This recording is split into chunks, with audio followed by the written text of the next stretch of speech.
अस्सलामुअलैकुम and welcome to this video. Guys, आज की इस वीडियो में हम लोग टपल्स के बारे में बात करेंगे।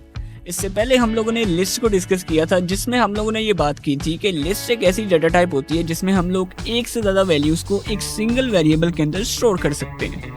टपल्स भी बिल्कुल लिस्ट की तरह ही होते हैं, लेकिन फ़र्क सिर्फ इतना है कि लिस्ट को हम लोग चेंज कर सकते थे, लेकिन टपल्स की वैल्यूज़ को हम लोग चेंज नहीं कर सकते। इसी वजह से हम लोग कहते हैं कि टपल्स आर इम्यूटेबल। वीडियो शुरू करने से पहले अगर आप इस चैनल पर न्यू हैं तो सब्सक्राइब करना मत भूलिएगा। तो चलते हैं फिर कंप्यूटर स्क्रीन पर एंड लेट्स गेट स्टार्टेड।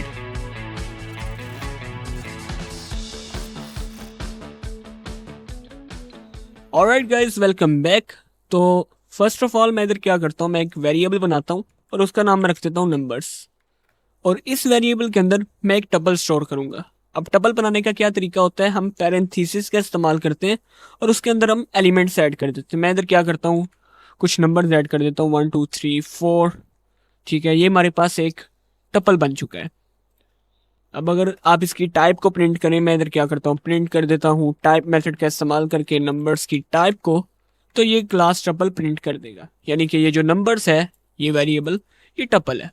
ठीक है, अब ये जो टपल होता है ना, ये बिल्कुल लिस्ट की तरह ही होता है, लेकिन फ़र्क सिर्फ इतना है कि ये इम्यूटेबल है। इम्यूटेबल का क्या मतलब कि हम इसको चेंज नहीं कर सकते, इसको मॉडिफाई नहीं कर सकते।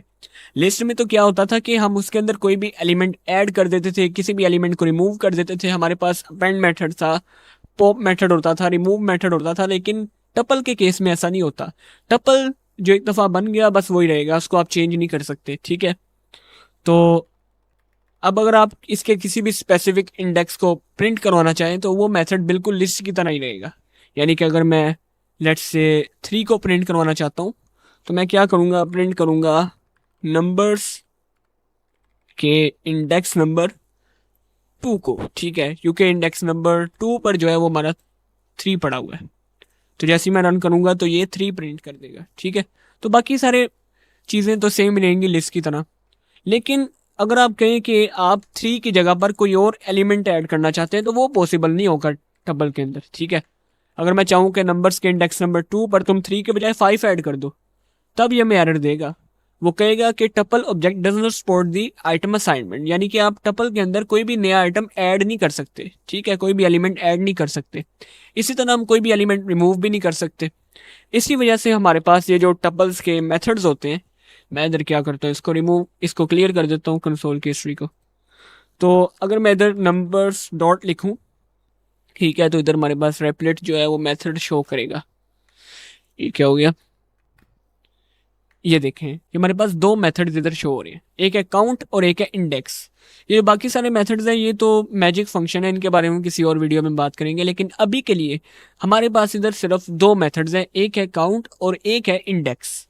यही 2 मेथड हमारे पास लिस्ट में भी थे, लेकिन आप लोग देख सकते हैं इधर हमारे पास अपेंड नहीं है, इधर हमारे पास इंसर्ट नहीं है, पॉप नहीं है, रिमूव मेथड नहीं है। क्यों? क्योंकि वो सारे मेथड जो थे वो लिस्ट को मॉडिफाई करते थे, उसके अंदर चेंजेस करते थे। तो ये जो टपल होता है ये चेंज नहीं हो सकता, इस वजह से इधर वो सारे मेथड नहीं है।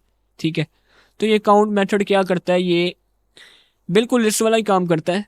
किसी भी एलिमेंट को काउंट करेगा कि वो लिस्ट में कितनी बार रिपीट हो रहा है। और ये जो इंडेक्स मेथड है ये क्या करेगा, किसी भी एलिमेंट का इंडेक्स प्रिंट करने के लिए इस्तेमाल किया जाता है। जैसे कि मैं इधर इंडेक्स मेथड का इस्तेमाल करता हूँ और 2 लिख देता हूँ, तो ये मुझे बताएगा कि ये जो 2 है ये कौन से इंडेक्स पर पड़ा हुआ है।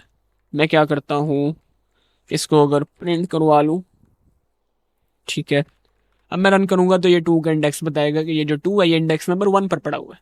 ठीक है, तो ये थे हमारे पास टपल्स, बिल्कुल लिस्ट की तरह ही होते हैं। ये कब यूज़ होते हैं, ज़्यादातर तो वैसे प्रैक्टिकली अगर हम एप्लीकेशन डेवलप करते हैं तो ज़्यादातर लिस्ट का इस्तेमाल किया जाता है। लेकिन कभी कभार हम चाहते हैं कि हमारे पास कभी कभार ऐसा डाटा आ जाता है, ऐसी लिस्ट आ जाती है जिसको हम गलती से भी चेंज नहीं करना चाहते, तो उस केस में हम टपल का इस्तेमाल करते हैं, क्योंकि टपल चेंज नहीं हो सकता। ठीक है, तो ये थे हमारे पास टपल्स। तो अब हम बात करते हैं अनपैकिंग के बारे में। तो गाइस, पाइथन के अंदर एक बड़ा ही अमेजिंग फीचर है जिसका नाम है अनपैकिंग। तो उसी को डिस्कस करने लगे। तो लेट्स सपोज मैं इधर एक वेरिएबल क्रिएट करता हूँ कोऑर्डिनेट्स, और उसके अंदर मैं एक टपल स्टोर करता हूँ 1 2 और 3। अब ये जो 1 2 3 है ये एक्स है, ये वाई है और ये जी है। ठीक है, ये कोऑर्डिनेट्स को रिप्रेजेंट कर रहे हैं। अब इमेजिन करें कि आप एक ऐसे प्रोग्राम पर काम कर रहे हैं जिधर आप एक कॉम्प्लेक्स फार्मूला डिज़ाइन कर रहे हैं, और उस फार्मूले में आपने क्या करना है, इन तीनों वैल्यूज़ को आपस में मल्टीप्लाई करवाना है। तो उसके लिए हम क्या करेंगे, सिंपली कोऑर्डिनेट्स के इंडेक्स नंबर 0 को मल्टीप्लाई करवा देंगे कोऑर्डिनेट्स के इंडेक्स नंबर 1 के साथ, और उसको मल्टीप्लाई करवा देंगे कोऑर्डिनेट्स के इंडेक्स नंबर 2 के साथ। ठीक है, लेकिन ये तरीका जो है ये अच्छी अप्रोच नहीं है। इससे बेटर अप्रोच क्या रहेगी कि हम क्या करें, हम इनको वेरिएबल्स की फॉर्म में असाइन करें कि x के अंदर कोऑर्डिनेट्स इंडेक्स नंबर 0, इसी तरह y के अंदर कोऑर्डिनेट्स के इंडेक्स नंबर 1, और v के अंदर कोऑर्डिनेट्स का इंडेक्स नंबर 2, और इसी तरह एंड पे हम इन तीनों को आपस में मल्टीप्लाई करवा देंगे। ठीक है, लेकिन ये भी जो अप्रोच है ये भी लेंथी है। इसकी जगह पर हम अनपैकिंग फीचर का इस्तेमाल कर सकते हैं पाइथन के।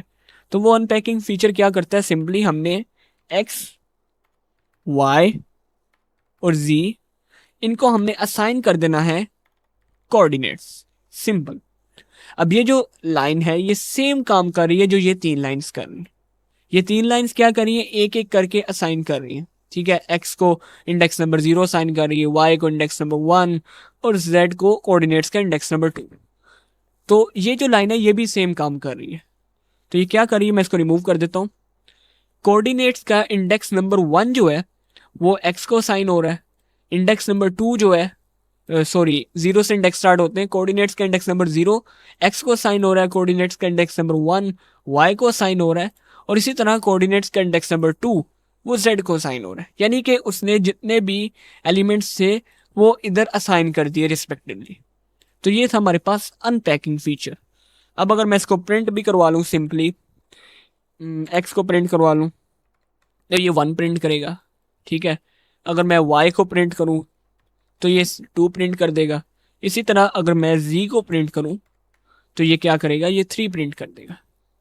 इसी तरह फिर हम क्या कर सकते हैं, हम इनको आपस में मल्टीप्लाई भी करवा सकते हैं, x multiply by y multiply by z।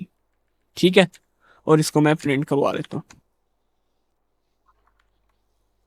तो आप लोग देख सकते हैं कि कितने शॉर्ट मेथड में हमने वही सारा लेंथी कोड एक शॉर्ट कोड में कन्वर्ट करके सेम जो हमें चाहिए था वो हमने हासिल कर लिया। तीनों को आपस में हमने मल्टीप्लाई करवा लिया अनपैकिंग फीचर का इस्तेमाल करके। जैसे मैं इसको रन करूंगा तो इन तीनों को मल्टीप्लाई करके प्रिंट कर देगा।